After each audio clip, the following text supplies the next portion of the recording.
Hi, guys. Welcome back to Girl Therapy. I'm your host, Nicole. And today it's just me and you again, baby. I love when it's just us in the studio. We're going to actually talk about a topic that somebody commented on one of my YouTube. So shout out to that person. We're going to talk about being independent and decentering men in dating in your early to mid 20s. And then we're also going to talk about getting attached and no contact. We're going to cover all the bases today. So grab your pen and paper. I thought that this was such a great topic because it's actually something that I've worked on a lot in my life and kind of going through right now. First thing I want to dive into is just about being independent. Personally, I have always been a very independent person. I think part of it's part nature, part nurture. Just the way that I grew up, like I was a very self-sufficient child. I was always cooking for myself. I never had a babysitter. If my parents had to go to work, I was home alone or I was with my sister. I just have always had a very independent upbringing. I even started working at a very young age. I think I started working as soon as I could get a job. I started working. That alone also breeds independency. I was getting my own paychecks. I had my own fund money. I knew what it was like to work hard. If I needed something, I didn't have to necessarily rely on my parents to pay for it. I had to pay for my own gas. It was as soon as I got a job, I was kind of cut off essentially, where it was if I wanted to buy clothes, I had to buy them myself unless it was a special occasion or my mom offered to take me shopping. But there was no more mom or dad's, money or credit card. They weren't sending me into town with $50 anymore. It was all up to me. So I really had to work for everything that I wanted. That just from the start made me a very independent person. As an Aries myself, I'm a leader.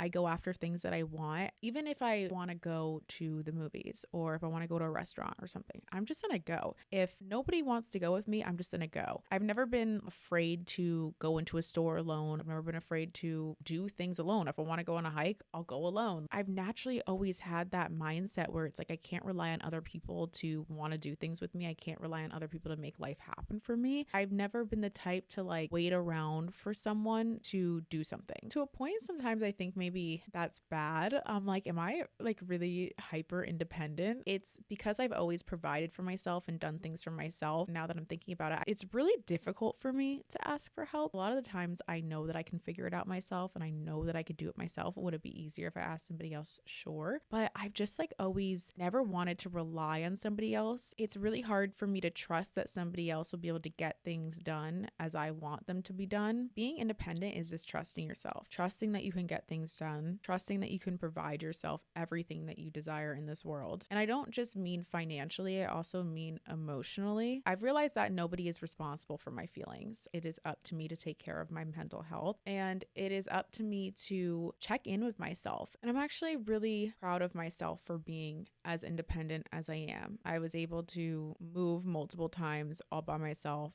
I've been able to support myself financially, been able to accomplish all the things that I want by myself, essentially. If you are a very independent person, you should be proud of yourself. If you can provide the standard of life that you want for yourself, that's fucking amazing. I view myself as a very strong person. That can be intimidating for a lot of people, and that can be intimidating for men especially. So let's talk about getting into dating now. I'm actually dating less than I ever have before in my life, which is crazy because I feel like people would think you're 28, you should be prioritizing dating. You should be thinking about kids, a house, a ring. And I remember when I was younger too, probably when I was 16, 17, I was I'm going to be in a relationship by this age, and then I'm going to be engaged by 24, married by 26, and then pop out my kids. That was what I thought was going to happen for me. And now being 28, I'm what the fuck? I could not even imagine. I don't know why I thought that. That is literally insane thinking back. I'm I really thought I was going to be married by now. Even though I think the pressure is becoming less and less on women now, that's we're freezing our eggs, we have our own careers, we are very independent. We're not getting married at 20 anymore and just being housewives. We have a whole life to live as well. It's becoming very normal for people to be having kids in their late 30s and be getting married in their late 20s and also in their 30s. There is still a little bit of that pressure, and I do get it from my family too. And it was even just when I was home for Christmas, I was in the car with my stepbrother. Him and my sister are married. Oh, sorry, my brother-in-law. That is so weird. No, I was in the car with my brother-in-law. My sister is not married to my stepbrother. Probably at my age now, they were getting married. He's only seen me, my family's only seen me in one relationship. They haven't like seen me with a serious guy in a really long time. I'm in the car with my brother-in-law. He picked me up from the airport, and I swear, just mid conversation out of nowhere, he looked at me and he was like, you know, Nicole, I really do hope that you find your guy. And I'm like, Chris, what the fuck? Where did that come from? Why did you say it like that? Like, you're saying it like it's not gonna happen. It was almost like he was like, you're getting old. Like, you should, I really hope you find that guy. I really hope you find your guy. I'm like, nobody asked, first of all. Second of all, I was like, where did that come from? And like, why do you sound so concerned? And he was like, I don't know. I just like, I hope that you find, your person. And I'm like, but I don't care. Like, no, I do care. But I was like, but that's not my main priority right now. Like, that's not my focus. My life does not revolve around me finding a man. My life doesn't revolve around me finding my boyfriend. Like, I'm very fulfilled right now. I have all these things going for me.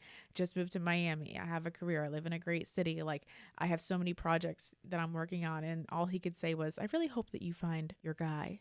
And I'm like, is that what's going to make you look at me and think I'm successful? Is that what's going to make you look at me and think, oh, she's finally got it all together? Shockingly, my life is kind of together. For the first time ever, I would say, like, I kind of have my shit together. So for him to like say that, it kind of made me feel like, do you think that I don't have my shit together? Or do you think that like I really am missing something in my life because you didn't pick up me and my fiance? I realized how much that I've deprioritized finding a partner in this probably last like year or so of my life. Personally, like, I've never been the type to serial date or text, never been the type to have to like talk to somebody all the time. I have a lot of friends who are always talking to a guy. When I was in high school, obviously, like, I was like texting people and stuff like that when I didn't really have much of a life going on. It was just school and me being a teenager. I'll flirt with the guys over texts and whatever, but like, I don't really have that now. Like, I haven't had somebody who I allow to have that much of my energy who isn't my boyfriend. When you are younger, that's like a fun thing to do. Feeds your ego a little bit, feeds like your validation, because maybe you don't know yourself that well. You're coming into yourself.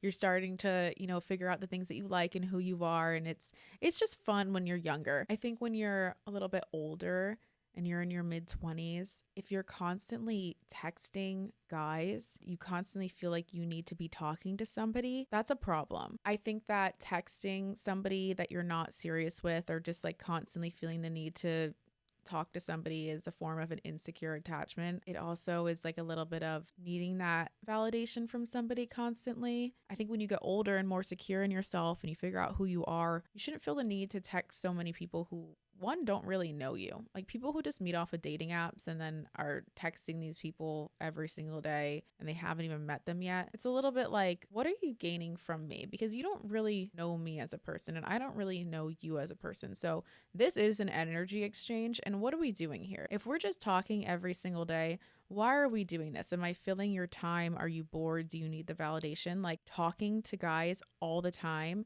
and you're not meeting them and you're not approaching dating in a sense of like, I want to, be serious with somebody, but at the same time, you're not my entire life. There should be more of a strategy to dating, and it can't just be us texting people nonstop for whatever the reason is if there's not a means to an end. As I've gotten older and more secure with myself, it's gotten increasingly easier for me to eliminate people or characters from my life who aren't adding value. Instead of filling my time with texting random men off Hinge or wherever I'm meeting them, I'm deciding to fill my time with hobbies, with creative outlets, with friends, anything that makes me feel more fulfilled, anything that makes me a better version of myself, and at the end of the day is making me more of an interesting and dynamic person. It's really important to me to spread the message that you can be single and live a fulfilled life. I feel like TikTok's bred this weird environment, and even on my page, I think, like, because I talk about dating a lot, I talk about guys a lot, that's all people will maybe see about my content, and they think that that's all she thinks about or that's all she does. The next page that you scroll and it's like a tarot reader, and she's like, he's thinking about you right now. And then you scroll to the next one and it's like, how to know if he likes you. And then you scroll to the next one and it's a girl and she's like, this is what you need to do to get him to text you back. Then you scroll to the next one and it's like a happy couple and whatever. And you're kind of like, is everybody in a relationship or talking about being in a relationship or getting into a relationship or dating? It does kind of start to feel like that's all the world revolves around a little bit. I got this comment from somebody once who was like, it's really sad that like all you to talk about his men or something like that. And I was like, ew, like you don't know me. Yeah, I do talk about that a lot on the internet because it's fun and it's funny, but that's not my life. And I never want to project the image that like the only thing that I have going on up here is thoughts of men and dating and what he's doing right now. Or there's so much more that I have to offer. There's so much more that you have to offer that isn't about, men and dating. TikTok makes it look like that's what we should all be doing, but we could just not date. That's okay.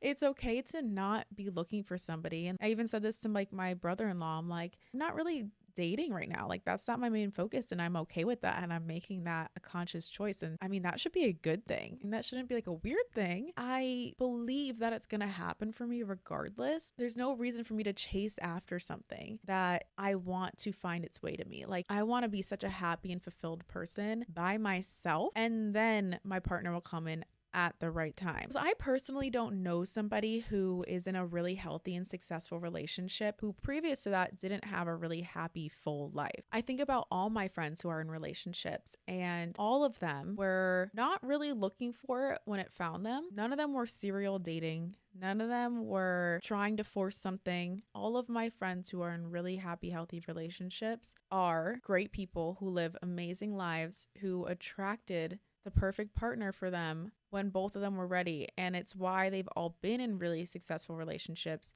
And some are even going on to be engaged because they found each other as two whole people. They were adding to each other's life, not making each other's life. There's no one or the other person who needs that other person to feel good. Obviously, being together, they feel good. I'm very confident that if any of my friends, and God forbid, who are in a relationship, they broke up, I know that they would be okay because they didn't find that person when they were at their lowest. They found that person when they were at their best. They are very secure in who they are and what they have to offer. And that is always the healthiest way to find a partner and the only way you're going to attract the right partner, by just loving my life and going through my life and radiating good energy and surrounding myself with people and things and doing things that I love. I'm going to attract the right person. And the more in touch with myself that I become, the more aligned I'm going to become with somebody else. I'm going to meet my person doing the thing that I love,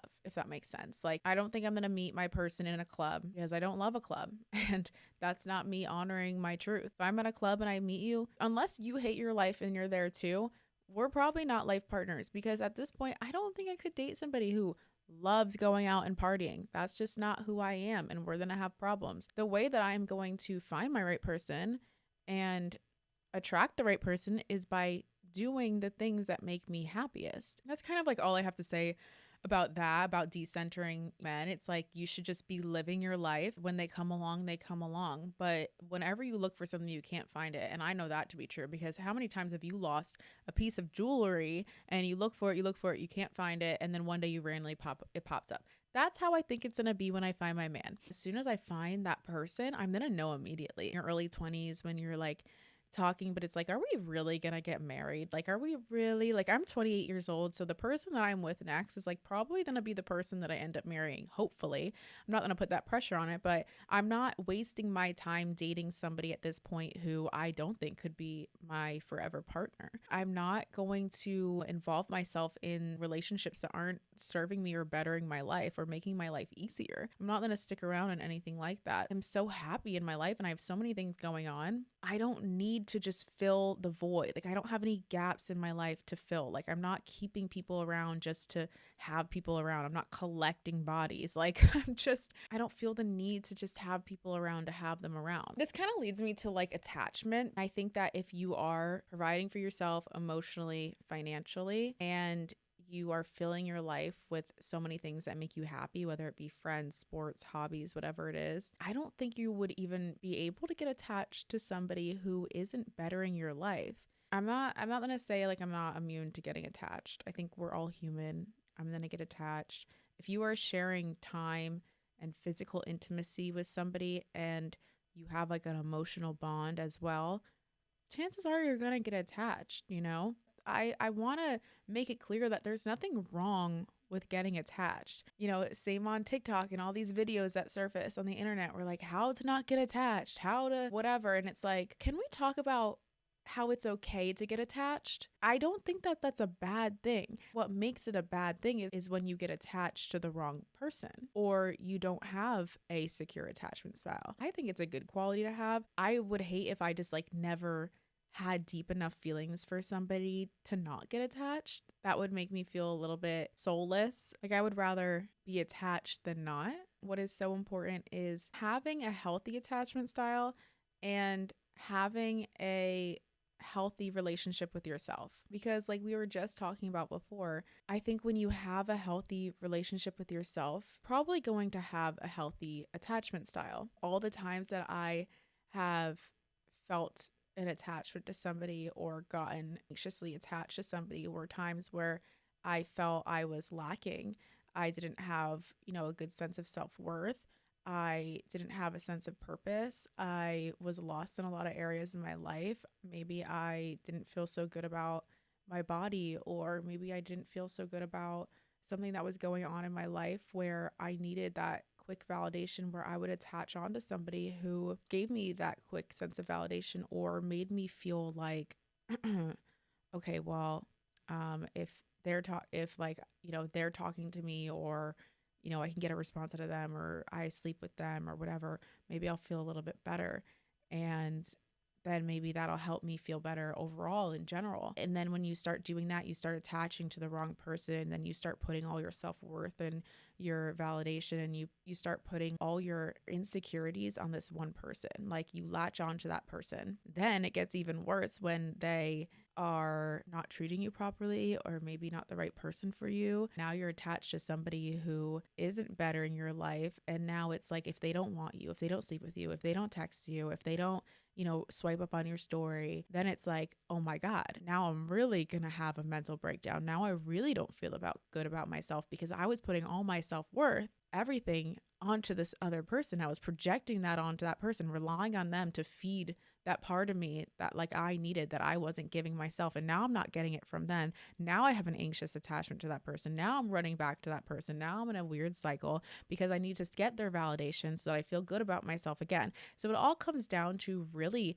you making sure that you have a good relationship with yourself. At the end of the day, you're your person. You have to be your person. Let's say like you're starting to date, you're starting to talk to somebody. That's great. Like you starting to like somebody, amazing. I love that for you. And that's actually a really scary time to be in, because when you start to like somebody, it's like, oh my God, I like this person. People talk about wanting to like somebody. Even me, it's like, I'm like, I want to find my person, but I'm scared shitless for when I do. I'm so scared of that person who I like, who is showing me love, who is, all these things, because it is scary. It's like, I found this person and I don't want to lose my sense of self. I don't want this person to hurt me. I think like when you are starting to date and you don't want to maybe attach too early on or attach to the wrong person, keep your life busy. Have stuff going on. Have activities throughout the week. Have plans with friends. Don't be afraid to make plans with friends. Don't drop everything for this person.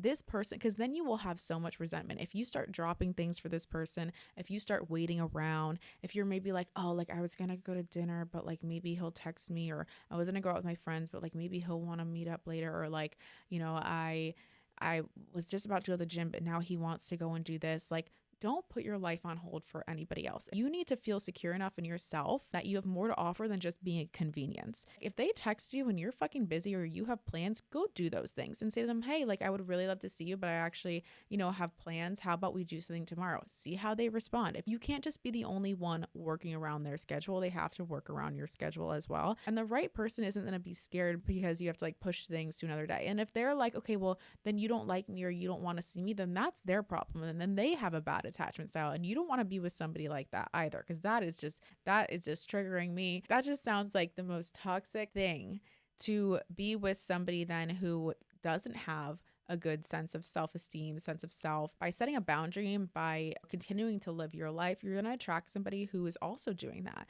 You want to attract somebody who's a very understanding person. I have stuff going on in my life too. If I was texting a guy and I asked him to hang out and he was like, oh, I can't do anything today, I'm really sorry, I had plans to do this with my friend, but how about tomorrow? I'm not gonna freak out on him. I'm gonna be like, wow, that's really great. He sticks to his plans. That's a green flag. He had plans with his friends. Great. And he has friends. Great. Amazing.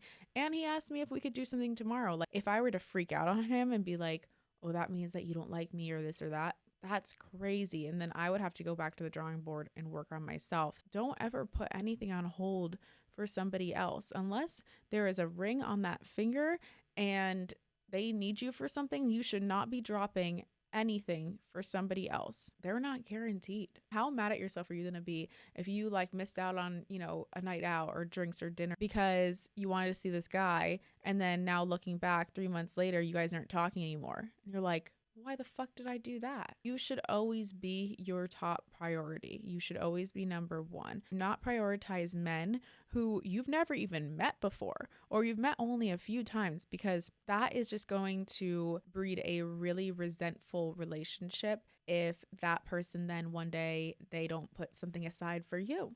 And if there's somebody in your life who you've maybe been talking to for a little while or you really like and you're trying to avoid attachment to that person, you need to sit back and think, why am I actively trying not to get attached to this person? Why am I keeping this person in my life then? And these are usually the situations where we get involved with situationships. I don't think I've ever been in a situationship. For me, it is pretty black and white. We're either dating or we're not. That's not me trying to sound cool or like I'm trying to be a pick-me girl. I truly don't get it. I'm assuming a situationship then is somebody that you act like you're dating. You act like your boyfriend, girlfriend, kind of. You see each other multiple times a week. You're doing all these things together, but you're not exclusive to each other. And you're both actively trying to like not date, but do dating things. Like, I think that is just the messiest thing. Why are you wasting your time? Why are both of you wasting your time? It's the craziest thing to do all these things with somebody and give somebody so much of your energy who you don't want to be in a relationship with, or maybe you do and they don't. Then it becomes the case of, why am I keeping this person around then? What am I gaining from this? Are they feeding my ego? Do they make me feel good about myself? Do I have a lack mindset? A situationship can only go on for so long. Somebody's going to get hurt. And the closest that I've come to a situationship is somebody in my life who's been in my life for a while, who we are friends and we have respect for each other. And I guess we also hook up, but I wouldn't really call that a situationship, because in my head, it's like, I'm not going to give you my full energy. I'm not going to be like not going on dates with other people either, unless we're boyfriend and girlfriend. I don't give that person the access to all of me. It did come to a point with that situation where I started to feel like I was giving more than I was getting. That's when I had to go no contact. I want to talk about going no contact. When you are in a situationship, or when you are in a relationship with somebody where you feel like this isn't going anywhere and this isn't healthy for me and this isn't good for me, if you're crying about somebody multiple times a week who you're not even dating, and you shouldn't even cry over people that you're dating, but if you're crying over somebody, or if you are having anxiety because they didn't text you, if you are feeling upset because they didn't view your story, or if you're constantly seeing if they're viewing your story, like if that's the way that somebody is making you feel, then it's kind of time to go no contact. It's time to take a step back from that situation and kind of evaluate why this person is like triggering that in you. I had to take a step back from a situation when I was starting to feel like this person's using me, taking up too much of my mental headspace. This person's causing me stress. They're making me a little crazy. And I think going no contact is the only way to heal. It is the best way because it gives you that space to grow and to breathe. When I went no contact, I blocked on everything. Blocked on Snapchat, blocked on Instagram, block their phone number, block everything. So they're not seeing my stuff. I'm not seeing their stuff. It was interesting to see how what I posted changed. I was no longer feeling the need to post certain pictures or certain things or certain places. By blocking them, I was able to like remove my ego, figure out who I am again, get in touch with myself again, focus on my life and not focus so much on what they're doing or what they're thinking or how they perceive me. I'm such an out of sight, out of mind person. I think out of sight, out of mind will do wonders for you if you are struggling with healing and getting over somebody, I fully believe in out of sight, out of mind, and blocking. If you're not seeing what this person's doing, and if you're not worried about what they're seeing about you, you have just cleared so much mental headspace. It is really hard. The beginning of no contact, well, the first couple of days will feel really good. It's like, I'm free. And then, after the first week or so, it starts to be like, oh, I miss them. I wonder what they're doing. What are they up to? That's when you have to have enough willpower and you need to remind yourself like why you're going no contact. Most of the time they will try to contact you. When you start to feel like I want to let them in again, it's not because you truly miss them most of the time. It's because you are seeking out that emotion. We will naturally chase after things that we're used to and comfortable with. If you are used to feeling sad, if you are used to feeling rejected, if you are used to feeling anxiety every single day, even negative emotions, you're gonna go out of your way every single day to find those things to feed that and to gain that emotion again. If you're used to this person like spiking your anxiety and all this stuff, you're kind of gonna want to go out of your way to like find that again and seek that thrill. Then it becomes, what am I hoping to gain out of this? What will be the outcome of this? Because I've done this before and I know what this feels like.